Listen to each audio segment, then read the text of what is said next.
What is up, guys? It is a cold Friday morning and wet. We are heading to Abbeville, South Carolina to hop on a portion of the Scar I haven't rode. The plan is to camp just because, but I can definitely make it home, so it just depends on the weather, really. Very well might just ride for the day and then come home. It's supposed to rain tomorrow and be cold, so we're gonna go ride a little bit of the Scar. We might just hang out in Sumter, ride some Forest Service roads or something, I don't know. I'm solo, so there's no route really planned. Once I get there, just kind of riding. Well, the good thing I stopped, because I just left the house without my wallet. Good thing my gas light wasn't on. We're near Parsons Mountain OHV. A little slippery. It did just like monsoon there.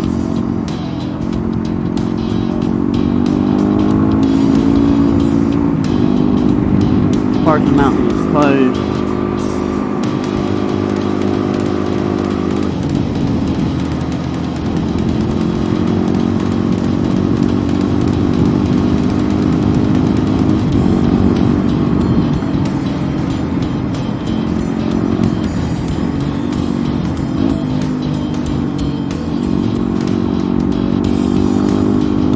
Yeah, I'm gonna have a plan by, I don't know, 1 or 2 o'clock, whether I'm turning around and going home, or if I'm gonna make camp tonight.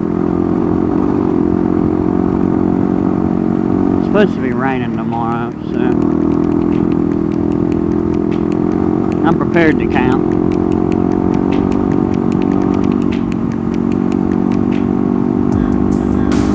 I don't know how I feel about these tires on this gravel.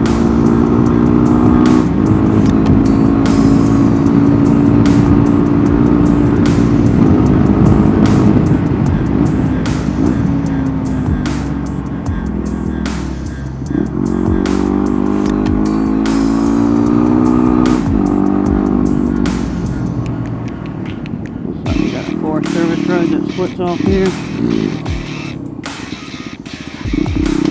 We'll keep riding for a minute.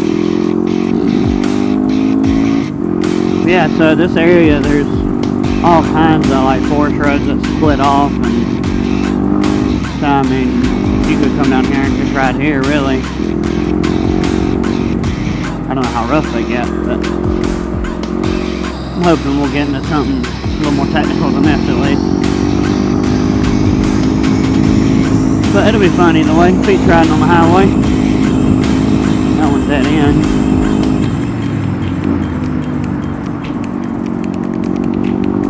It'd be nice I ran into some other people riding. That'd be sweet.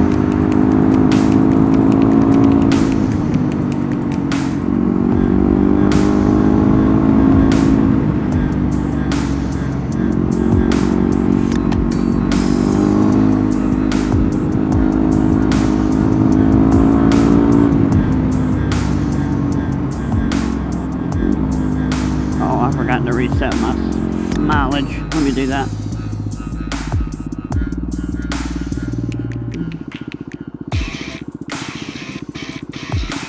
We'll reset that one.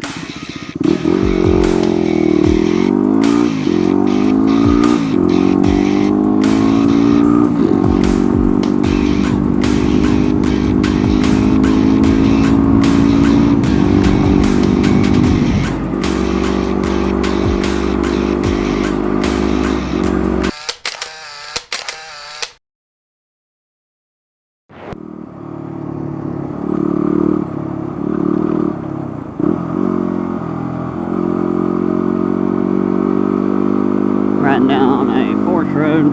It's not on the Scar, it's just I decided to turn off and explore a little bit because I'm not really feeling riding all the way back tomorrow in the pouring rain at 30 degrees. So I'm going to explore on my way back and just kind of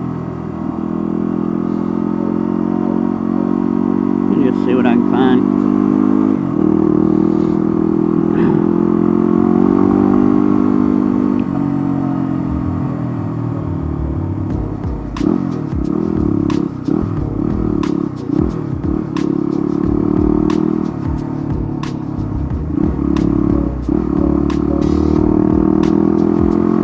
This one dead ends.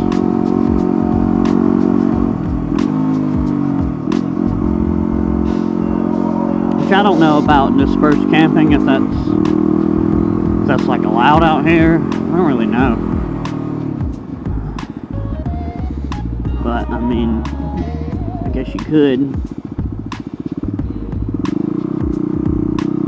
See, somebody had a fire. But I really like having campfires.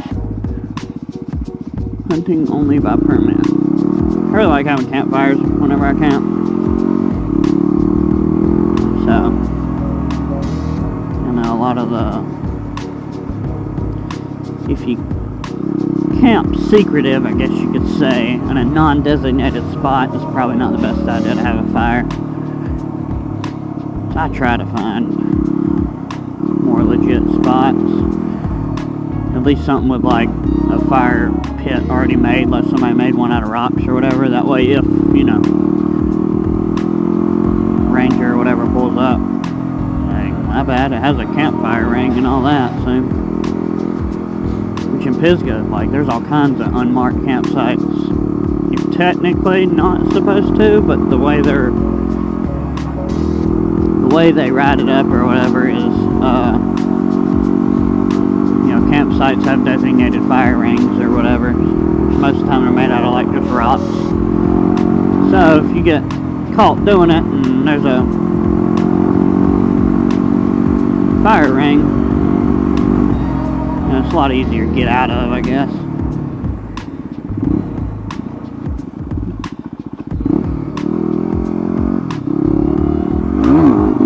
Okay, I should go good with this gear.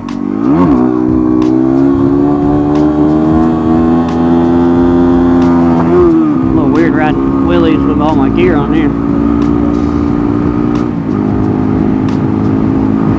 I mean, I was really looking forward to, like, I guess it'll be my second solo trip, because I went to Tennessee by myself, but I kind of like it being solo, because, I only have to worry about my schedule at that point.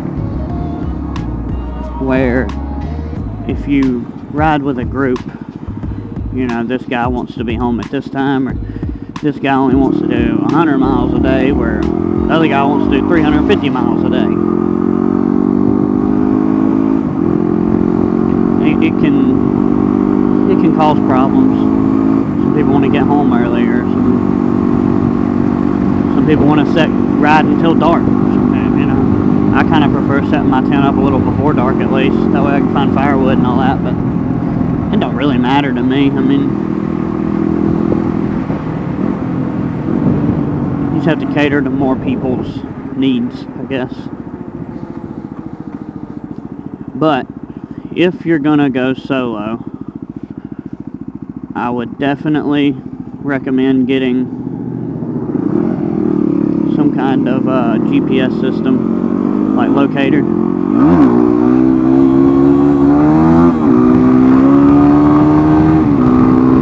Some kind of locating system, tracking system, whatever. I have the original spot. I mean, it works. We've used it before on a backpacking trip. Fella got sick, didn't have all of his medicine. Long story short, he had a heat stroke. The group got separated, basically. Not really separated, but the faster people, they normally just went ahead and set up camp. And the slower people just caught up. And whenever they got there, everything was set up. Well, we got to the end or whatever, and my dad and that guy, my dad hung back. They never showed up. Nobody knew what happened until EMS actually come rolling up, a rescue squad, and they said we got a spot beacon saying someone was in distress. So they went in and he was a big fella, so there was no way we could have carried him out anyways. But I mean, they went in, they toted him right out, got him to the hospital, and without it, he could have been a lot different, really. I mean, I don't think he ever fully recovered, honestly. I think mentally it scarred him a little bit, the guy. But it could have been worse. It could have been a lot worse. But thankfully everybody come out, and ever since then, I've been pretty fond of the GPS systems. I hadn't really used it personally until, like, this is actually my dad's old one that I'm using. But, you know, like, I activated it the other day just because I knew I'd be by myself today. It's not a bad thing to have. I know technically it's better to be on your person, but it's in my tank bag. They don't really make a lot of accessories for the original one, like the handlebar mounts or whatever, but they don't really make a whole lot of that for this one. So you just have to, I just put it in my tank bag. It's got a piece of paracord on there for like hanging around your neck. That's how we used to carry it when we backpacked, but I don't really want it swinging around on my neck.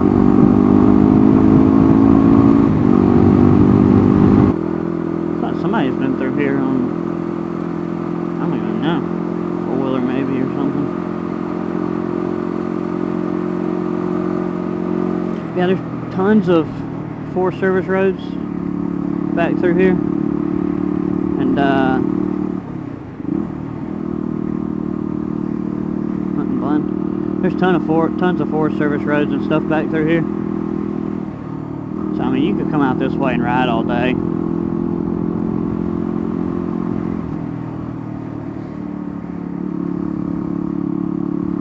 Lots of hunting blinds built. I wonder if those are personal or, I mean, first come, first serve kind of thing. I don't know how that works out here. Might be leased by certain people. But this is a public road, so I mean, it's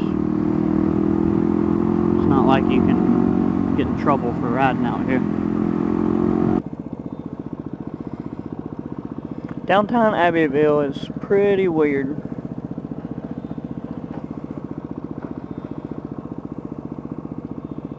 Kind of cool, but